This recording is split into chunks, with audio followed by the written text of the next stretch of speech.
Okay, welcome back to Finite Sums. What we're going to do this time is we are going to calculate the volume of a sphere. I'm going to show you how we can use this exact same process to do a three-dimensional shape. So we're going to start with a semicircle of radius 4 centered around the origin. And of course, we know that the equation of this is x squared plus y squared is equal to 16. And we are going to rotate this around the x-axis. Now imagine just spinning this around. We get a basketball shape, a sphere. And if we look a little bit closer at one slice of this shape, what we discover, here's our axis of rotation. There's our x-axis right there. The width of our slice is some very small delta x, and the radius of our slice is going to be the y value, which is 16 minus x squared square rooted. So when I look at this, what I get is that I get that the volume of one slice is going to be equal to pi r squared h. Remember, volume of a cylinder is pi r squared h. R is square root of 16 minus x squared, so r squared will just be 16 minus x squared. Oops. Sorry, I have to fix that. Bugging me. Minus x squared. And the height of our cylinder is delta x. So when we look at this, this will be based on our number of partitions. And this will be the function that we're going to put into our Riemann program. So doing this, I've already done the calculation. So using n is equal to 1,000, what we get is that we get a volume equal to 268.08271. Now, what's the actual volume of the sphere? Well, of course, we remember that volume of a sphere is 4/3 pi r cubed.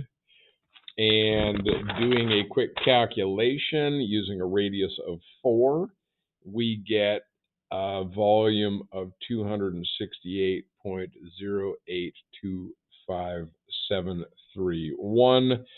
And you can see here we've got 0.0827, and this is 0.0826. So we're off by approximately 1/10,000th cubic unit at n is equal to 1,000. Not too shabby. Not too shabby at all.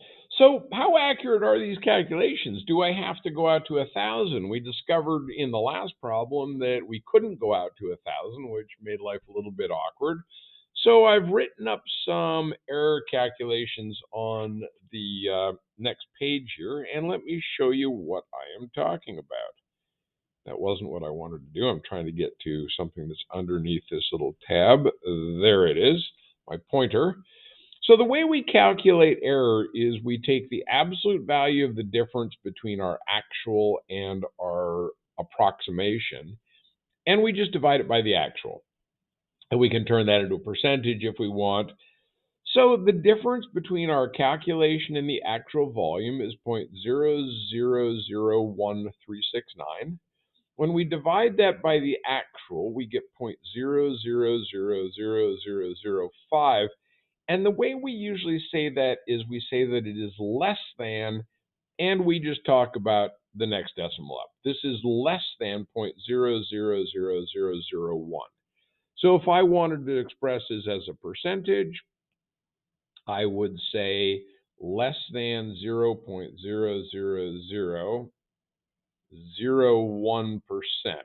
Is that right? I'm going to move the decimal place. 1, 2. Nope. Too many zeros. 0.0001%. This is n equals 1,000. Well, do I need to be that accurate? Let's try n equals 10. So if I do the recalculation, the approximate becomes 269, my middle rectangular approximation, 269.42299. Do the error calculation by taking the difference between the approximate and actual, remember absolute value because I don't care whether it's above or below, divide it by the actual and I get 0.005. Turning that into a less than, it's less than 0.01.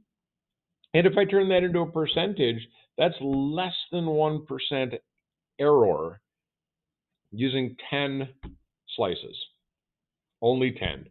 And I'm within 1% of my actual value. That's not too bad at all. And of course, we can be as accurate as we want by taking more partitions. All right, so my students, go ahead and do exercise 15 in the book. Everybody else, thanks very much. Hope you learned something and have a great day.